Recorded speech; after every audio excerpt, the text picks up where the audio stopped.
be careful what you wish for.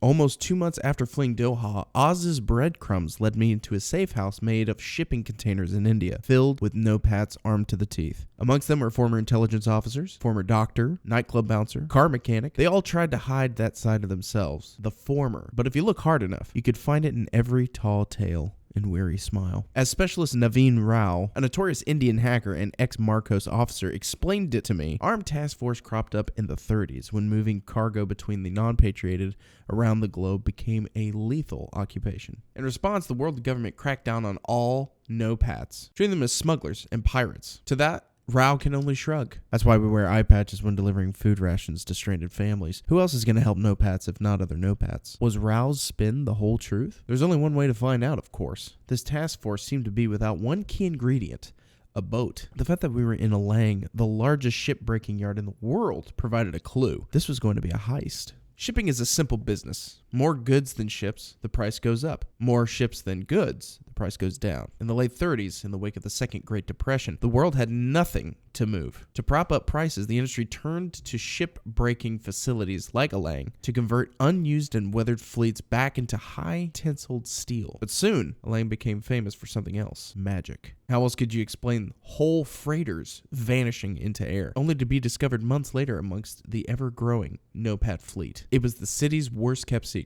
Corrupt businessmen were selling ships intended for scrap to no-pats on the black market, but the Indian military would soon put a stop to it. And the gale force wins that night. The gunfire sounds like it's coming from every direction. As the Indian army pursues us, Rao brushes off a glancing wound and takes the helm, piloting us around the black iron corpses of ships that block our escape route. It's a feat that would have been spectacular on a clear day, but with 25-foot swells and a boat rocking like a sailor on shore leave, it's sheer skill that shakes our pursuers in the graveyard of tankers. By 1:32 a.m., the magic act is complete, and we vanish across the 21st parallel.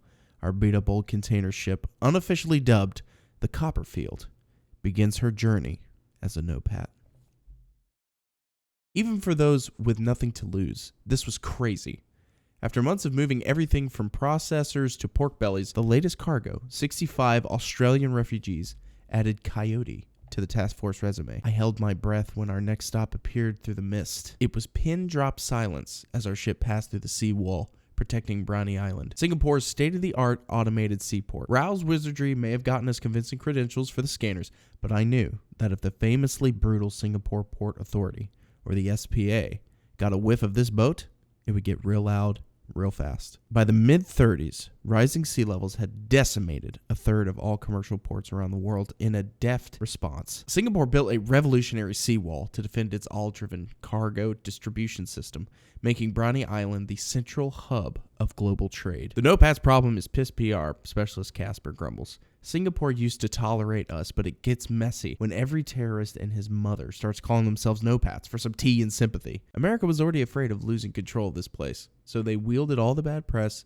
to force Singapore into shutting all no-pat fleets out. By some miracle, we docked undetected. Casper deploys an OVP recon drone to make sure that we're clear as Rao ushers the refugees into a beat-up shipping container that's been outfitted with cots, a latrine, and supplies to last them 10 days. Makes you wonder what's in any of these containers. The last refugee isn't able to slip into the hiding spot before the sirens erupt. Rangers, robotic quadrupeds with guns for brains, seemingly fall out of the sky, rushing towards our boat. Casper quickly snipes our mechanical assailants as the Copperfield lurches out of the dock. Amazingly, Rao hacks into the automated distribution system on the island, dropping containers wherever he can to block our escape. It's not enough. The SPA pursues us in open waters. Gunfire. Screams. More gunfire. Silence. Then I hear an ear-splitting cannon shot. My heart stops as I wait for impact, until I realize where the blast originated. Constellation of vessels on the horizon, a no-pat fleet, fishing trawlers, container ships, tugboats, and more. There's no telling how many armed, and the SPA has no interest in finding out. They turn tail. It seems among the 1.2 billion displaced out of the world, this task force has at least a few friends.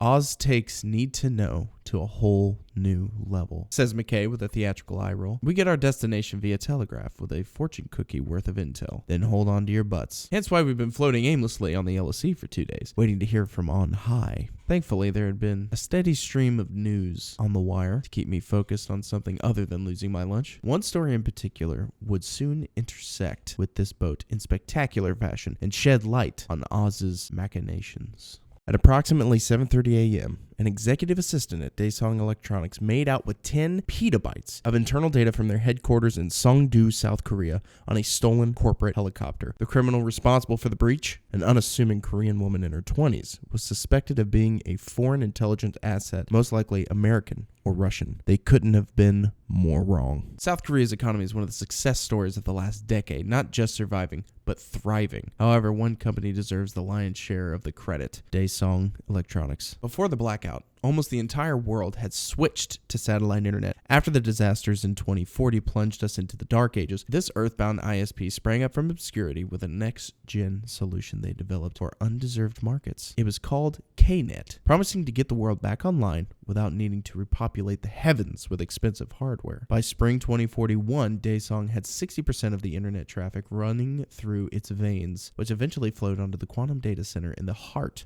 of Songdo, where the US and Russia intelligence networks infiltrating that trove of information would provide an overwhelming tactical advantage. What I didn't realize was there was a third faction interested in Daesung, entrenched in these intel wars. I finish the news and go above deck for some air when I spot something in the distance. A flaming jet black helicopter with an unmistakable Daesung logo emblazoned on its side. Everyone rushes to the edge of the ship as the chopper crashes when that unassuming Korean woman from the headlines floats down across the deck with her parachute. I'll come to know her as Specialist Jaiso Paik, the no-pat mole who infiltrated Daesung's at Oz's behest. As Casper and Rao usher her below deck, my brain is firing at 1,000,000 miles an hour. After Singapore, I was convinced all no-pats were sympathetic underdogs, making hard choices to help the destitute survive. But here are some infiltrating tech giants beating the superpowers at their own game. Perhaps the conspiracy theories aren't all fake news.